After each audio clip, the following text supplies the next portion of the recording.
«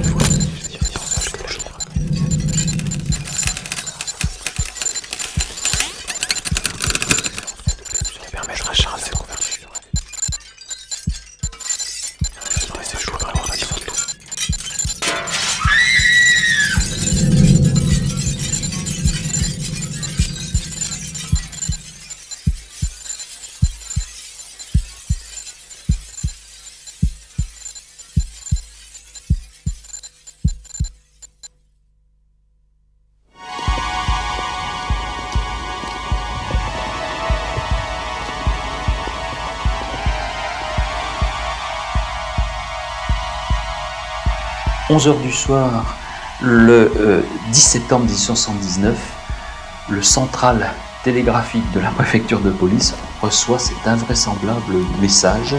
La partie d'un bras comprise entre le coude et l'épaule a été jetée par un inconnu dans la bouche d'un égout situé rue du Pré-Maudit. Retiré aussitôt et déposé au bureau de M. Lefébure, commissaire de police, par le gardien Harly. »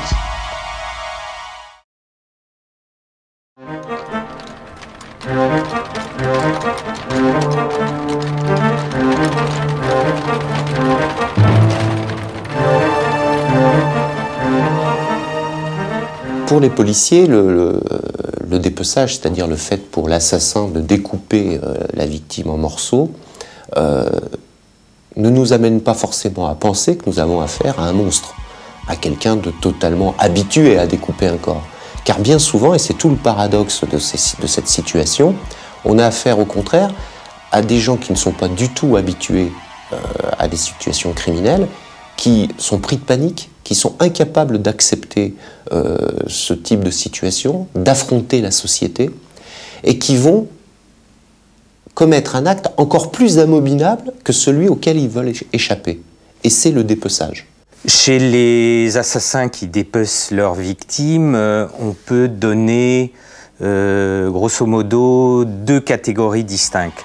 Les dépeceurs utilitaires, premièrement pour retarder l'identification du corps et aussi quelquefois pour se débarrasser plus facilement des différentes parties de corps. Et les dépeceurs qui répondent à des besoins psychologiques, généralement c'est plutôt des fantasmes et pulsions sexuelles. Je dirais que les dépeceurs utilitaires représentent la très grande majorité de ce type d'assassin.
Le soir du jeudi 31 janvier 1907, au commissariat du quartier de Saint-Ambroise, le couple monsieur et madame Herbelding viennent en compagnie d'un ami signaler la disparition de leur fille, Marthe, âgée de 11 ans. Les choses se sont passées d'une manière curieuse.